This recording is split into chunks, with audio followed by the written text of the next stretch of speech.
What's going on, everybody? B-Sky here with G.O.D. And on today's show, we're going to the waiver wire. Week 6 is over.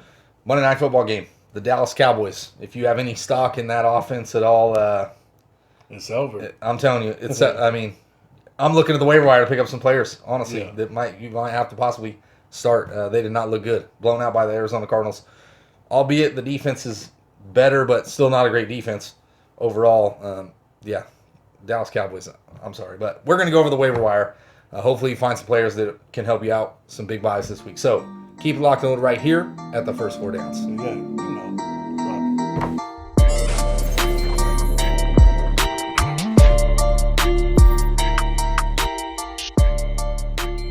What's going on, everybody, and welcome back. B. Scott and G.O.D. here, and we're going over the waiver wire. Before we get into that, Monday Night Football, we had 2 games. Kansas City Chiefs did beat the Buffalo Bills. Yeah. Buffalo is still a good football team overall, but yeah, they aren't as elite as they may have come off to be starting the season. It's crazy. Their firepower is different, man. I told you, they play up to their opponents, and they just don't seem to have, against the good teams, that firepower to just stand out. Hopefully they get it back on track, though. Yeah, absolutely. Clyde was there. Looked great. They're ridiculous. 160 yards rushing. Man, come on. That's what I'm saying. So, in the Chiefs, they did what they had to do. That offensive line, I still worry about it. It doesn't look that great. I mean, they did run the football effectively, but Patrick Mahomes just hasn't been able to find time to throw. Tyreek Hill had a down game. Yeah, I was looking at that game heavily because, you know what I'm saying, I was playing 2 of those guys down, up 15 points, facing Stephon Diggs, Clyde Edwards-Helaire, and two IDPs, and just hoping they skunk. I still somehow came very close to it, that Buda Baker. I was really hoping for that pick 6, but you know what? Yeah. Hey, it's fine, though. Yeah, absolutely. So, and then the Dallas Cowboys, we already kind of talked about it a little bit. They got whooped. It's over. It's not looking good at all. Maybe they can get the offense rolling, but, I mean, the Cardinals, they're not a great football team. They're good. I'm not saying they're not. Yeah. But they're not elite. I feel like they got spanked. You know what? I feel like they shouldn't have slept on the Cardinals. And you wonder why McCarthy is not in Green Bay no more. It's because his play calling just doesn't adapt to the league. You cannot have the plays that Dak Prescott runs and expect Andy Dalton to run that efficiently. You know what I mean? So they got a lot of things to do. You look at Ezekiel Elliott; he didn't even look good tonight, or even motivated to even play the game. So they got to do something. Leighton Vander Esch, he came back tonight, so that was a good sign to see on the defense because those linebackers have been looking very slow and very poorly on defense. I think ultimately, that secondary is terrible. You might want to give Earl Thomas a call, Jerry Jones. I'm just saying. Yeah, definitely a possibility. They could really utilize that and get that offense rolling. I mean, they got to figure a lot of stuff out. But before we get to the waiver wire, don't forget, like the video, subscribe, share, thumb, bell, all the good stuff. Comment, let us know what you want to hear. Ask us questions. Let us help you. Yeah, of course. That's what we're here for. So we'll get to the waiver wire. First, we'll start at the quarterback position. There's not very many big pickups of players that outstandingly performed, but these are more like players that should be rostered, have some good matchups, possible streamers this week. So we'll start with Justin Herbert, owning 55% of leagues. You saw the Chargers coming off a bye. His schedule is actually smoother down the stretch, period, and he's been rolling. Yeah, 3 touchdowns, 4 touchdowns. He's averaging 300 passing yards a game. Definitely a guy that I'd be picking up and playing this week, playing Jacksonville at home. They suck.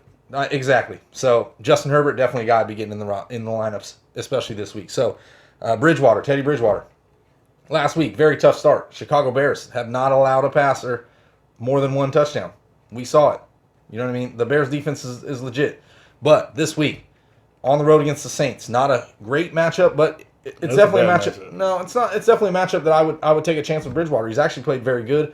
They do have elite wide receiver talent. Robbie Anderson's looked great. DJ Moore playing good. Mike Davis out of the backfield. They have the pieces on offense. So, I mean... You just wonder how much time that offense is going to be able to work.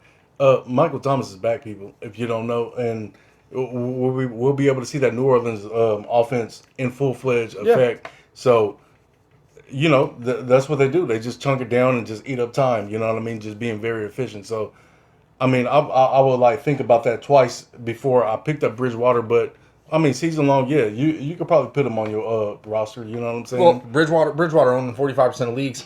He was on the Saints last year. Yeah. You know what I mean? It's not necessarily a revenge game. It wasn't a bad. It could be a revenge game, though. I can see where you're going with that's that. What I'm saying. So it just points to be made. Period. So another guy, Carson Wentz, owning 60% of leagues. he's been carrying the team. This is what I said in the matchup video with the Baltimore Ravens. It wasn't that they were going to beat him, but he's been willing the team. He's been getting it done. He hasn't played great to start out the season, but the last few games he's really picked it up. He's taking care of business. He's had a rushing touchdown 4 of 6 games, averaging like 30 to 40 rushing yards. You know what I mean? If that mobility is there with the 1 to 2 touchdowns that he's passing, Fulgham, he's showing that he can do some work. They're playing the Giants this week. They're at home against the Giants. They go on bye. I think they go on bye after that before they play the Dallas Cowboys or just before it. That's 2 starts in a row where I'd be firing up Carson Wentz. I could dig it. Yeah. You know what I mean? He should be uptaking pretty soon. Given you got D-Jax and Alshon coming back. But, yeah. They are old players. They are very veteran players in this league. And when I say veteran, I mean veteran. Yeah, of course. You know what I mean? But Fulgham, I like him a lot. 81% snap share last week. So his production is trending up. You have to wonder against the Giants matchup next week. They haven't let up a 100-yard rusher since Benny Snell. And that was week 1. You know what I mean? We'll see what happens. I think Carson Wentz should, barring an injury, you know what I'm saying, be very better given that he's got pass catchers coming out of nowhere right now. Yeah, and Miles Sanders is hurt. They already pretty much all but ruled him out. So that, in my opinion, just puts more pressure on Carson Wentz to perform. Yeah. You know what I mean? So that's a guy I would be getting in my lineup. So that's the quarterbacks, essentially, that are possible pickups out there. I would agree. If they're available, and definitely streams of the week. So we can move to the wide receivers. I'm going to start with Christian Kirk. Just tonight, only 3 targets, right? So obviously you don't see a huge market, but they destroyed the Dallas Cowboys. 2 catches, 86 yards, 2 touchdowns. The last 3 weeks, his share has been upticking a little bit. There hasn't been a clear-cut wide receiver 2 in that offense so far. It's been mix and match. Isabella's had a couple blow-up games. Kirk did miss a game, but since he's been back, he's cleared 70 yards and or a touchdown in 3 straight games. He's looking like the wide receiver 2 option in an offense that's looking to throw the ball a lot.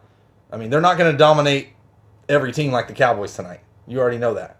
So not saying Kirk is a guy that I would pick up and be guaranteed starting, but he is playing the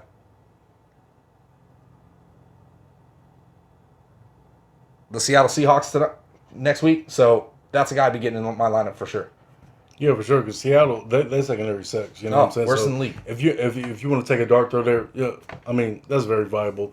Honestly, at this point in the league, there's not going to be a lot of waiver wire transactions for you. If you already hit on them, that's good for you. If you didn't, well, you know what? There's a lot of guys that you could trade for as well. You know what I'm saying? That's coming up, and they got a lot of target share. You know what I'm saying? Looking at guys like Tyler Boyd, looking at guys like Mike Williams, maybe Keenan Allen. They got a pretty good schedule down the second half to get you through these bye weeks.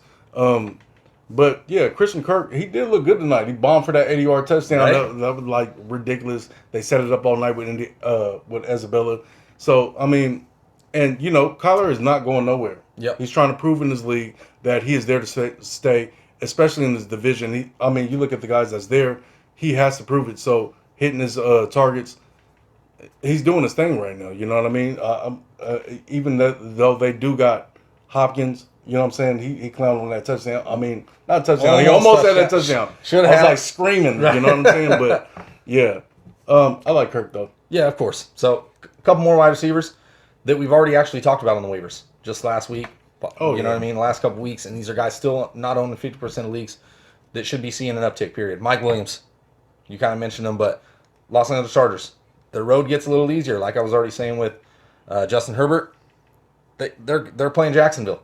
That's a beatable defense. And especially not knowing, like, down the seasons, like season long, if you're going to get Austin Eckler back in that offense. The pass catchers are very viable, and you want to own a lot of shares of Keenan Allen. You want to own a lot of shares of Mike Williams right now. Yeah, absolutely. Great pickup. He's only owning 46% of leagues, and his bye week is over. Yeah. So he's already going to be filling some big bye weeks. Yeah. You know what I mean? You look at just this week, Vikings. You know what I mean? Thielen, Justin Jefferson. You got the Ravens. Marquise Brown. You know what I mean? You got some bigger receivers that you're starting that are going to be on bye. So these are all definite options. And Mike Williams season long is probably my favorite wide receiver. Yeah. But Travis Fulgham. Yeah. We talked about him last week. Once again, we're going to talk about it. He's only on 31. That's what I'm saying. 31% of leagues, back-to-back weeks, 10+ targets, 3 straight games with a touchdown. Carson Wentz is only weapon, and at this point, he is the only weapon. Now Zach Ertz is out. Yeah. You got Miles Sanders hurt. there's nobody else. You know, Greg every, Ward. Every week his target. I mean, the snap share increases. Last week was 81% snap share. So, you know what I mean. I think even with those old guys coming back, he's still going to be very viable on the field. They lost Zach Ertz, so it just finds him a way to be on the football field. Period. Yeah. Especially with Miles Sanders being hurt. You know what I mean. So if you can acquire him some kind of way, if he's not on your waiver wire, go get him. Yes. Because Carson Wentz needs a pass catcher in that offense, and obviously he trusts Fulgham right now. Yeah, and I mean, Wentz can't throw it to himself all the time. Yeah, it's impossible. So that's one more little mention. Tim Patrick. We talked about him last week once again. Back-to-back 100-yard games. It doesn't look necessarily it doesn't look necessarily pretty for the Denver Broncos, but they won. They beat the Patriots, and they got to throw to somebody. In our matchup show, you know what? In the bottom of my heart, I was like, Denver's gonna win this game. But just going into Foxborough, I was like, I'll just give Belichick that. You know what I'm saying? But I knew that Denver would win that game. It's crazy. Tim Patrick was like a beast, though. You know what I mean? I told you he could fit into that one slot with Jerry Jeudy. I don't know how effective Jerry Jeudy will be for the rest of the season, to be honest with you. But I like Tim Patrick a lot. So go get him, like, for real. Yeah, of course. If you need to get through these buys, that's the number one receiver that you can go grab. Yeah, and in that game, Jerry Jeudy played Stephon Gilmore's side. That's where I was in between whether you were going to start Jeudy or Tim Patrick, because I knew one would be okay. Whoever was on the Gilmore side was going to have the problem. So, and they were saying it was Jeudy. Outside of DK, I mean, he shut everybody down. Well, yeah, DK just ripped off that big touchdown, of course. So that's the wide receivers for the waiver wire. We'll move to the running backs. A couple guys that we could talk about, some injuries and stuff like that. So first off, Justin Jackson. Coming off a bye. He had 20 touches in the game prior, right? Josh Kelly's there. They're in kind of a 1-2 punch. Kalen Block's there, too, the running back killer. Well, they probably brought him in. He's been on 3 teams in 5 weeks. You know what I mean? But they're playing Jacksonville. Jacksonville's given up tons of yards to the running backs, period, on the season. So Justin Jackson's got to be a guy that I would be plugging in my lineup this week. He's got fresh legs. You saw last week. Yeah, he looked off the injury. You know what I mean? Not too bad. So he's just the guy that I'd be streaming this week, especially, and for a couple weeks possibly. Well, there's old Dr. Kavor can get a hold of him, but you know what I'm saying? Yeah, I like Justin Jackson. He got a lot of spring in his legs. Obviously, he's been with the franchise for a couple years now, and they like him a lot. So, I mean, yeah, you know what? Go pick him up. You know what I'm saying? He looked it hot. You know what I mean? And he's owned in 47% of leagues. That's it. You're looking at a possible RB2 flex guy at the bare minimum. That can get you through until Austin Eckler comes back. Who knows if he comes back, to be honest with you, but if he doesn't come back, that could be a steal for you all season long. Yeah, of course. So we'll move to another running back, Boston Scott. This is a guy I'm not necessarily jumping out and saying pick up. Absolutely not. He's on 15% of leagues. But Miles Sanders is already ruled out. They are all but ruled out. You know what I mean? They're pretty much saying he's not going to play on Thursday night against the Giants. You talked about it already. Giants haven't given up a 100-yard rusher, but they still have given up 12th most fantasy points to the running back position. Is Boston Scott going to carry a full load? I don't think so. You saw in the first 2 weeks with Miles Sanders out, he didn't have a load to carry. Yeah. It just wasn't there. So he's not a guy that I would be jumping out to get. Yeah. But, I mean, there will be opportunities for him to run the football. Look, that Philly offense needs production, right? But I know Doug Peterson, and you know what I'm saying? It's like he's been notorious to run the system without his 1A back in Miles Sanders this year. And I think that's exactly what they're going to do. You look at the tail end of last year where him and Miles Sanders both equal, like, you know what I'm saying, 5 to 6 targets a game. You know what I'm saying? You look at it now, it's like Corey Clement has also been with the system for a long time. So that might like him running the ball too. And maybe Boston Scott might be a passing down back. You never know. I think that ultimately, until Miles Sanders come back, you're going to be in the system in here, and just picking them is going to be hit and miss. Yeah, of course. So not a guy I'm jumping out to pick up, but I mean, if you're in a deeper league and you got to start a guy, he's a possibility. Yeah. Especially in a deeper league, you know. So another guy, Raheem Mostert. Yeah, Mostert, he out now too. So yes. It's like, it's crazy because we've already seen McKinnon do work. We've seen Wilson do some work. But another guy coming off IR that I guess, you know what I'm saying, Shanahan just absolutely loves or something, they spoon together. Tevin Coleman, he'll be back. You know what I mean? So it's like it's going to be very hard in the pecking order to feel comfortable starting these guys every single week. I mean, flexible at most, all 3 of these guys, but what are you going to really get, man? I just feel like it's another committee situation. I don't know, man. I really don't. McKinnon, if he's not owned, he's my favorite to carry the load, but you were right. You know what I mean? Tevin Coleman coming off of IR. Yeah. How much are they just going to thrust him into a lot of carries? They might just give them all. Maybe, but I know in the 2 games that Mostert was out, McKinnon handled 15 carries, averaged like 50, 60 yards and a touchdown. You know what I mean? It's like very consistent Wilson work. did well too. You know what I'm saying? So it's like, and then they had Hastings come up last week. So it's like, what you do know is they have the best running offensive line in the game, and they're gonna run their running backs, and they got a lot of them. So if you want to take your chances with that, that's up to you. Yeah, and they're playing in New England this week. Just gave up 100. They gave 100 yards to Phil Lindsay just last week on 23 carries, but New England's still giving up only the 27th. They're 27th against running backs. You know what I mean, for fantasy. So not a good matchup in that aspect. But the Niners know how to run the football. I would take my chance with McKinnon if I had to. So one other guy I want to bring up, Gus Edwards. Last week, 14 carries. He's a stash. Only 26 yards and a touchdown. For some reason, the Baltimore Ravens running backs cannot get going. Yeah. I don't know what's up with that offensive line. Just playing bad. You know what I'm saying? You look at Lamar, it's like, I think he's very frustrated. Like you seen last week, he just start running. It's like, you know what I'm saying? It's like they're missing on these passes because the offensive line is like terrible right now. They're not playing very good. But you know what? Baltimore started off slow last year and expected them to uptick in the next coming weeks. You know what I mean? But they are on bye this week. So getting to Gus Edwards right now, who's a downhill runner, run through the tackles very great. You seen him get in the end zone last week. And, you know, week in and week out, you know what I'm saying, year in, year out, I mean, you know what I'm saying, he produces there. I mean, so that's the guy that you could possibly stash. Mark Ingram does not look good. We've seen Harbaugh say that he has a shot to play in week 8 after they come back off bye. So that's the guy that I'll probably stash. And you think about the 1A, 1B running back with him and Dobbins, you might want to stash them both. To be honest with you. Yeah, of course. If they're available, I would be looking for that. They like Gus Edwards. Yeah, they obviously do. Considering they still drafted Dobbins and they still have Edwards running the football. I think I was telling people that from off season. I just feel like that was a luxury pick for them. Yeah, he's that running back. Mark Ingram was going to get old. You know what I'm saying? So of course, but Gus Edwards is a running back where he doesn't have necessarily the explosion, but he's a guy that's not going to lose a yard. Yeah, you know what I mean. At the end of the day, he's getting 1 yard. Yeah, that's what I'm saying. He's a beast. Yeah, so it's definitely a guy that you could be stashing if you gotta take a chance with him in the following week. He's a possibility because yes, Mark Ingram hasn't looked good so far this season. He just hasn't. That whole team on offense has really struggled. Yeah. They're getting it done. Their defense, easy matchups, however you want to put it, but that's been the running backs essentially. Yeah, they're covering the spread, but your fantasy team's just like in jumbles every week. Right. So we'll look at some tight ends. Throw a couple names out there. First name I'm going to throw out Darren Fells. Okay. Last week, he had, I want to say 80 yards and a touchdown. I told you to take a chance on him as a flyer, especially with Aikens out. You know what I mean? Because I felt like he had 10 touchdowns before.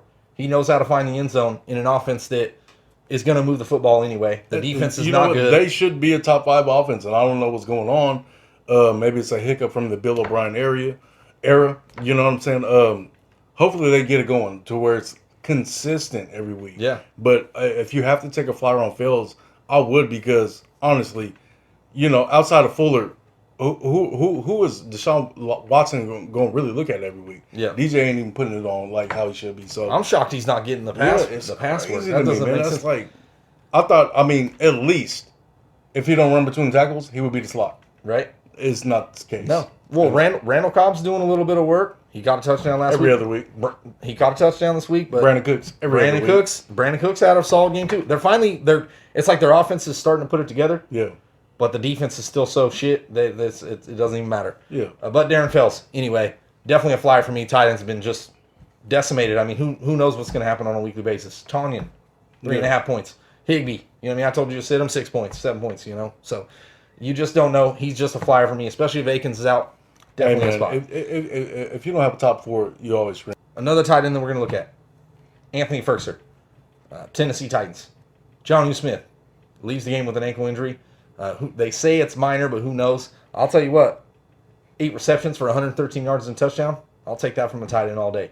So if Jonnu Smith has to miss some time, Tennessee Titans already gone on bye. It's definitely just a streamer option. Most of these guys are streamers this week, but I would take a chance on him. They already run a 2 tight end set where Firkser already gets a little bit of run. You know, he does get some receptions. It's not like this is a guy that's never made some plays before. He's caught plenty of touchdowns. So if Jonnu Smith has to miss some time, this is a guy I'd be streaming this week. Ferguson had a very big game, but Jonnu is Jonnu, man. You know what I'm saying? I don't think they could really replace him week in, week out. This guy played behind Delaney Walker in that same offensive set. So, you know what I'm saying? He is that guy on that team. So, hopefully that isn't very serious, his injury. You know what I mean? Because he's done that. He's on a different page. And you think about what they do in the efficiency with Ryan Tannehill, with A.J. Brown, and you know what I'm saying, and Derrick Henry. It's just an explosion waiting to happen, and they always seem to get open. You know what I mean? Because you can't draw the safeties on them. You know what I'm saying? You can't load the boxes on these guys. So, I mean, hopefully, if he's out, hopefully he can fit the bill. But I don't know. If it was up to me, I would be taking a guy like Noah Fant. You just seen them go in there. They beat Cam Newton. They beat the Patriots in Foxborough with their passing attack and everything like that. I like Noah Fant coming off IR. What you think? Yeah, absolutely. He definitely was out this week. We were worried about the ankle injury first off, and they were claiming he was week to week. He is owned in 70% of leagues, but if somebody dropped him for some reason, through the bye, a lot of people put him on IR. Or through the bye, and you know what I mean. It's hard to hold some players like that, especially tight ends. If you're holding two tight ends, that's what I'm saying. It's tough with everything going on. So, if no fan was available, I'd definitely be picking him up. I mean, he's a great talent in an offense that's going to need some pass catchers. Judy and Tim Patrick, they're good but not great. Noah Fant is in my opinion, top 10 tight end. The elite talent for sure at tight end position. So definitely a guy to be picking up.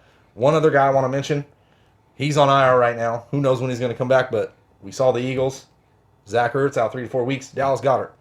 This is a guy that if he's dropped in your league and you got an IR spot to be able to put him on it, or even if you got a spot. They didn't pay Zach Ertz for a reason. They didn't give him an extension for a reason because Goddard is the truth. So Wentz needs pass catchers. Period. You want to own any equity in that pass catching offense. Period. That's just healthy. Yes. That has a temperature. Absolutely. You know what I'm saying? So Goddard. And I mean, he's a beast. But to close it, if you're streaming defenses, you're streaming defenses. We don't need nothing else. You know what I'm saying? Like it is. You know what it is? The Waiver Wire. If you need something, we got you. Plugged up. B. Scott, G.O.D. We out.